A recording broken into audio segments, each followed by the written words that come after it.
Mahal. Mahal. Ang tawag sa kanya, mura.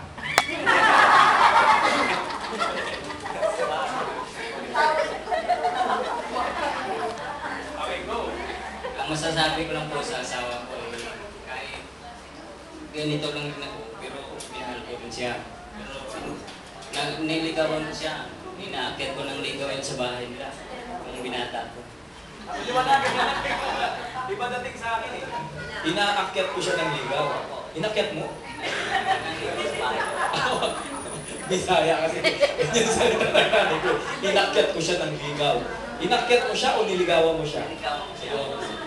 Niligawan ko siya sa kanilang bahay. Okay, good. Umakyat ka ng ligaw. Yan. Ngayon, siguro mga isang buwan lang, sinagot niya na ako. Nararamdaman ko rin na mayroon din siyang pagtingin sa akin.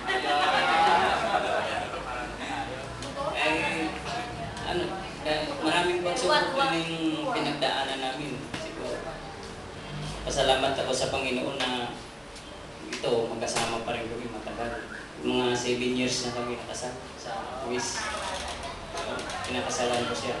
Pero, kawan ng Diyos, kahit wala na akong magulang, inano ko rin siya, yung minahal ko siya ng tapat, mahal na mahal ko rin siya kahit ganyan siya. Liwanagan mo yan. Ganyan siya malaka.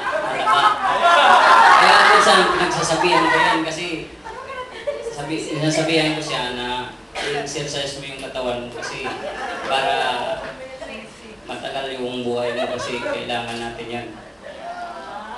Concern ka na. Concern lang ako sa kanya. Yun lang po ang masasabi ko. I love you, mahal. Mahal na mahal kita.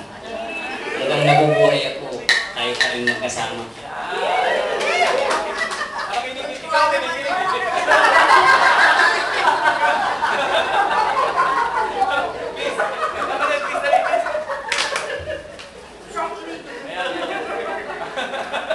kiss mo na siya. 1, 2, 3, go.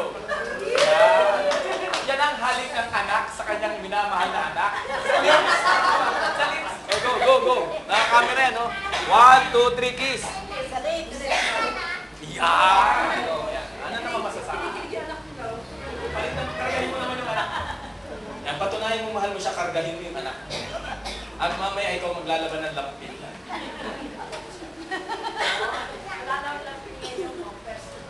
Naalala ko po yung dalaga pa ako, si dati umaatin ako sa LCDI. May tanong prayer request na yung sabi ko, nilagay ko sa prayer request ko na sana yung mga pangasawa ko yung walang bisyo, yung kalinihin, walang kahit anong bisyo ko. Tapos nagpapasalamat po ako sa Diyos na answer prayer po ko. Kasi wala po siya talagang bisyo. Naging selo, nahihiya ako sa sarili kasi naging selosa ako. Hindi ako nagtiwala sa kanya. Akala ko ba sinuloloko niya lang sa kanya. Pero napatunayan ko makita ko ba ako. Paano mo napatunayan mahal ka niya? Kasi wala naman pala siya babae. Mukha lang meron, no? Kasi Robin ang dating, no? Robin. Wala namang pala eh. So ngayon, hindi ka na magsiseto. O sabi mo sa kanya yun. Dudes, pasensya ko na. Dalawa ko ito. Thank you sa pagmamahal mo, Dudes.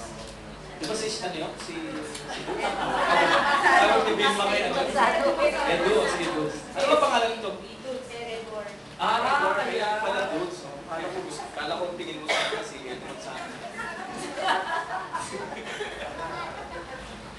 Sabi mo, I love you. I love you, Dudes.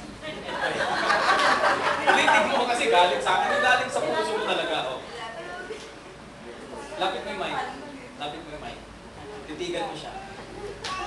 Dudes, kung malaman ako, makikita dalawang boses. Ayan. Wow! Kiss. Kiss! Naluhungin mo na.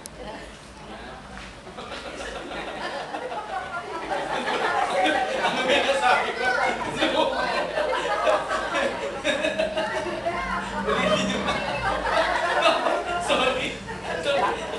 Ulit. Sabay kayo sabay. Sabay nyo lang. Okay, 1, 2, 3, go.